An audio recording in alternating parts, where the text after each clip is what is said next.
Welcome, everyone, to the Real Whovians Cast Unlimited, episode 24. I am your host, Matrixlord212, and I'm with Paul. What's up, Paul? Hey, how you going?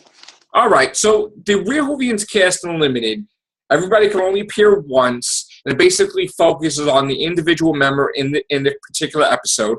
So it's going to focus on you, Paul, and for our Daily Motion fans out there, and sometimes we have it on YouTube, we're going to ask you all your experiences with Doctor Who, from your first experience, your favorites, the companions you like, the monsters, the doctors, what you don't like.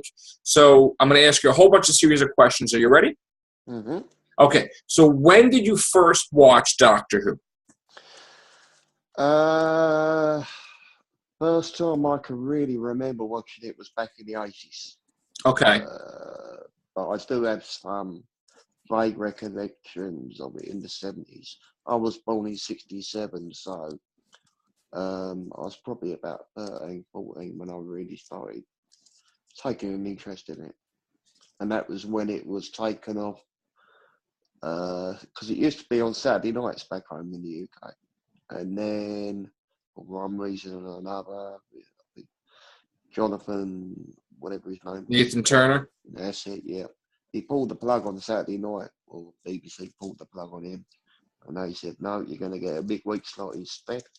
And that was like the beginning of the end, really, when it went to midweek. But I don't know why, it just seemed a good time for me to watch it. And that's when I started watching it, really, with Peter Davison. Okay. Was really when I first started watching it. And did you watch it when it came? You can't watch it when it came back, right? Yeah, oh, definitely, yeah. I caught it when I was living in Australia at the time, and then I watched a few DVDs when I come back to the UK to catch up on the rest, and then carried on from there, really. Now, what do you think? Growing up and watching Doctor Who, in the 80s and the 90s, maybe in the 70s, what stood out for you? Like, what doctors? Well, obviously, the one I can remember more than anyone else is Peter Davison. Okay. But obviously, going back through the DVDs I bought in the past, I've watched some of Tom Baker's and some of John Pertwee's, and in the back of my mind, I'm saying to myself, actually, I do remember little pieces but obviously, more from the Peter Davison era, I remember more than anything else.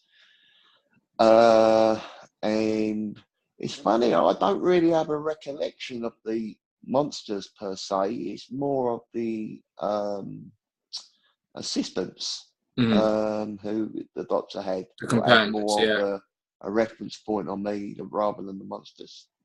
But Tegan brings to mind for some reason or other. Because she was like the one.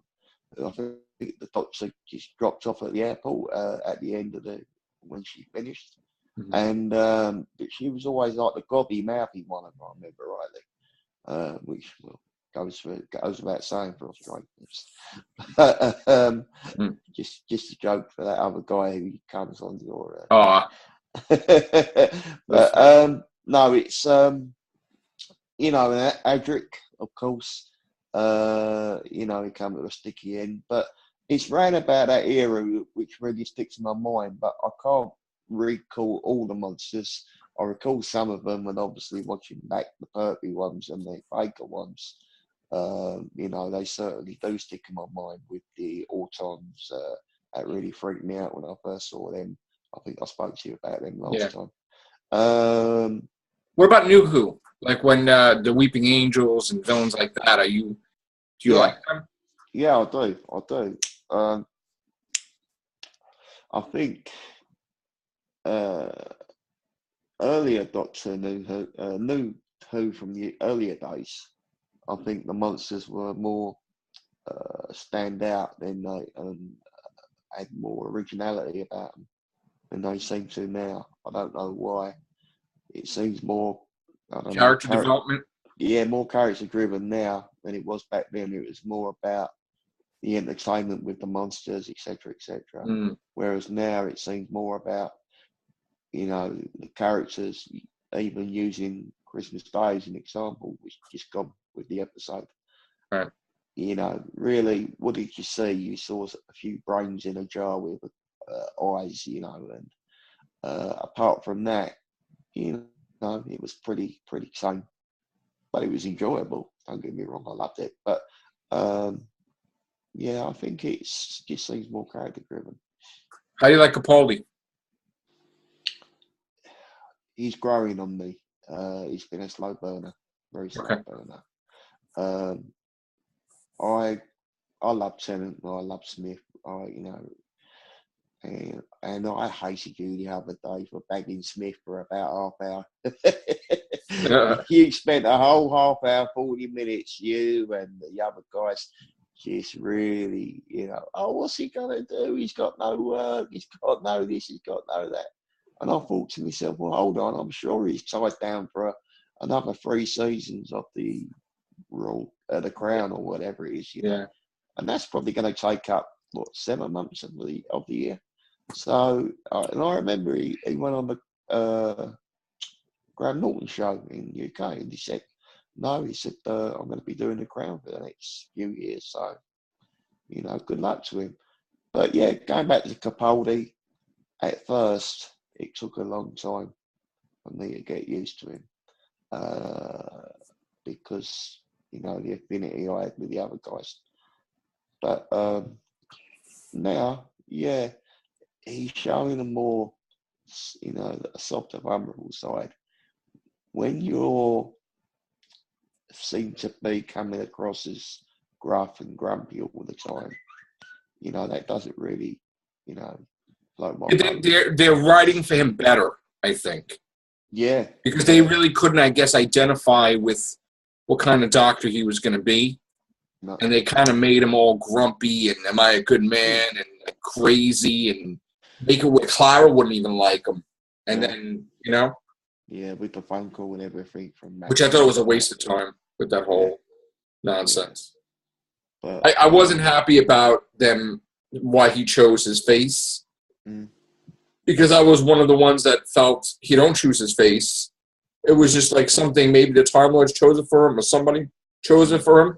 And I just couldn't accept. That was the stupidest reason I ever found in history that he chose that face to remember to save people because he always saves people. So I thought that made no sense. But did it really matter at the end of the day that he'd been in another episode as another character? I think it was only because he was a big name over there that they felt they had to do something. Yeah. If he wasn't a big name, then, Freema. She was in the Doomsday episode. Yeah. She was in the Doomsday episode as the cousin of wanted to turn out to be a relative. Yeah. That wasn't exactly her, but yeah. Yeah. And the same with Amelia Bond, the character. She was in another episode as well, but, they didn't say, yeah, she was in Fire's Amelia Bond, yeah. So, to me, I didn't have to do it.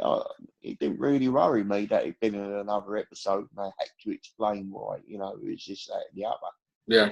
To me, that was just, like you say. I guess Russell T. Davies had an idea to do something about it. And that's why Moffat I thought, messed up the whole point of it. Like, there could have been some other reason why.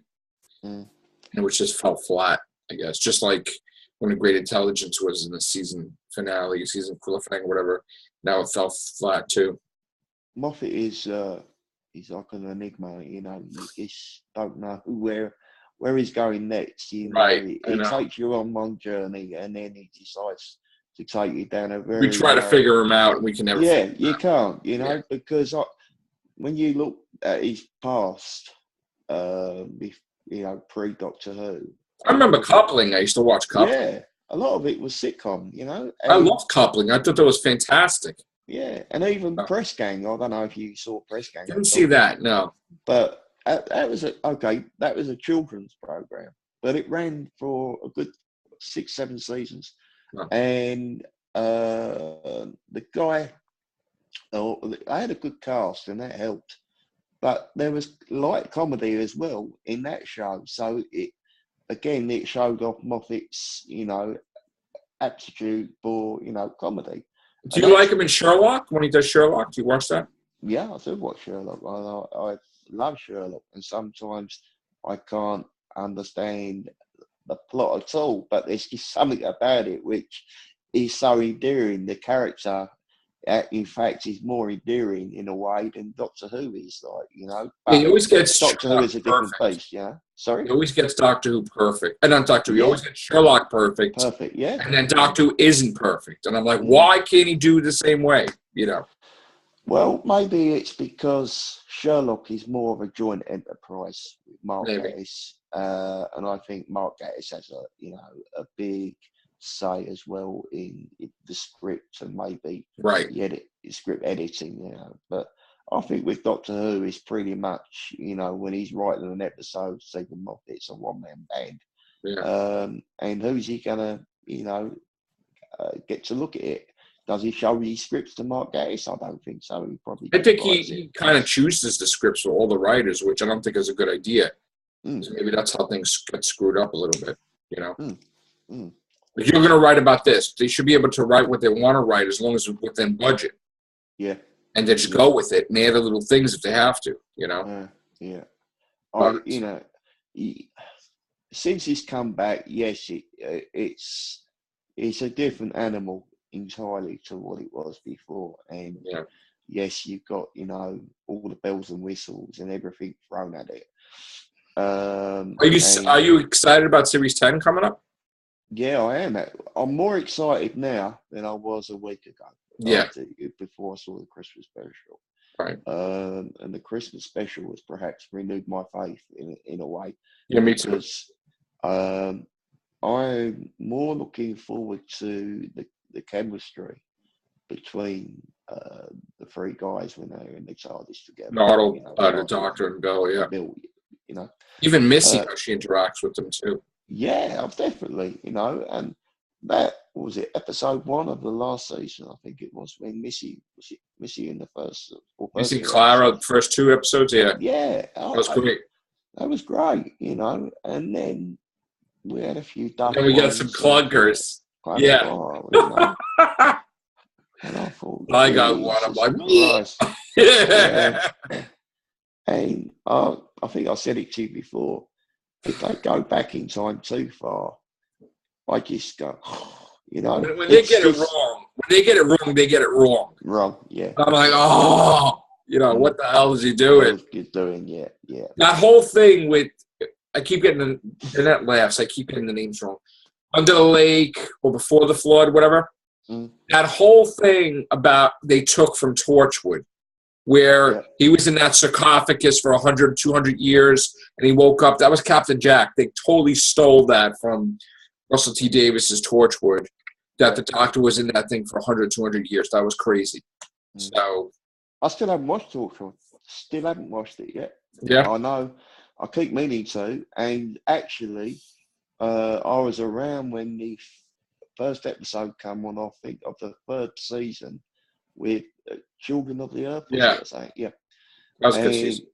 I watched maybe about the first half of that episode, and I thought, well, hold on. Why am I watching this, really? Because I really need to find out, the backstory of everything that's going on. Right. I saw a relationship with this woman. It looked like a normal husband-wife scenario. Right. Then all of a sudden she goes and works for, this special agency. Right. I thought, no, I should really switch it up and go back and watch it from the start, So, that's what I did. Or that's what I'm going to do, I should say. Basically, I mean, Torchwood was in Series 1. Like when they were playing that game with Rose and everything, and they mentioned in the future about Torchwood. But Torchwood appeared in Tooth and Claw, where due to the Doctor's actions, they formed Torchwood to deal with, in case the Doctor ever became evil or things. So, and Torchwood Archives was in Satan Pit, Impossible Planet. So it's been, it's been planned since Russell T. Davis, started Series 1, So I definitely think that Doctor Who Moffat is seriously lost. Burnt out? not bringing Captain Jack back. You know, I think he's would burnt love out to a little see bit. him, you know, I think he needs to get Captain Jack back. The Shilda thing was just a waste. Like, they should have never made a Shilda immortal. It should have been Captain Jack, I thought. And they kind of ruined an opportunity for having Maisie Williams on from Game of Thrones. They could have made her have a better character. So I thought that was garbage. Just like I don't like when David Warner, they could have made him a villain because he's always good as a villain. Yeah. And he was just some regular guy that was just, oh, all right, you know, a wasted opportunity. He is such a massive actor, and you would, you just know, utilize him. Know how to utilize him, man. And use him to, you know, the best, best ability. I mean, he was the villain in Tron. He was the villain in Time Bandits. I mean, you know, how many movie he was in Time after? Was it? He was Jack the Ripper. Another time, you know, like. Well, I go back. I can remember him in the. I know they remade. They could have just made him a villain. He was in Straw Dogs. Made him a villain. That's it. Don't make him like a hero. It's better he's a villain. Yeah. He could have been another Doctor, or he could have been, because you were looking at him and like, is he another Doctor? Like the way he's acting a little bit. What was it? Maybe a Master? I mean, they could have did something like that. It would have been cool in the middle of the episodes. Just throw something in there. And nowadays, if you're going to bring in a Doctor that's you never seen before, they have to have it in the finale or the big super episode like the 50th. But if they did something, let's say like when Colin Baker, where they had the two Doctors in the middle of the damn season, you know, or whatever, you weren't expecting that Patrick Troughton show up with Jamie. I mean, that's great. And that's what they need to do. They need to do stuff in the season. Unexpected. Don't even announce it. Throw a Doctor in there. That's it. I think it's a matter of pride with Stephen Moffat, you know. He just won't use the classic guys.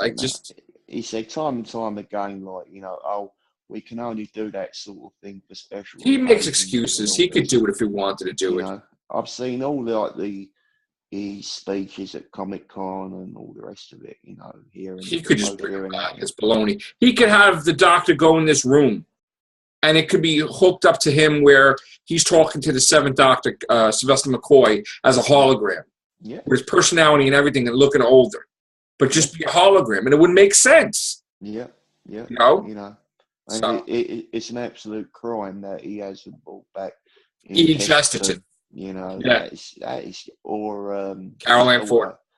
Granddaughter, You know, that is, to me, is disgrace. We've been waiting since 2005, 6 now. All them since the 60s, he was supposed to. You know, he said one day I'll come back and tell Susan. The first companion he left behind. It's like that's his granddaughter. You know. So, and Doctor Moffat's motto is "You never go. This Doctor doesn't go back." That's terrible motto. You never go back. That's horrible. He travels through back in time and forwards in time and sideways in time. Like Battlefield, I mean, you should be able to go see your companions from the past, and just whatever. So, all right, we don't have a lot of time because we have time constraints to get this on Daily Motion. So, thank you very much, Paul. Appreciate it. You're welcome. You're welcome. Take care. Bye for now.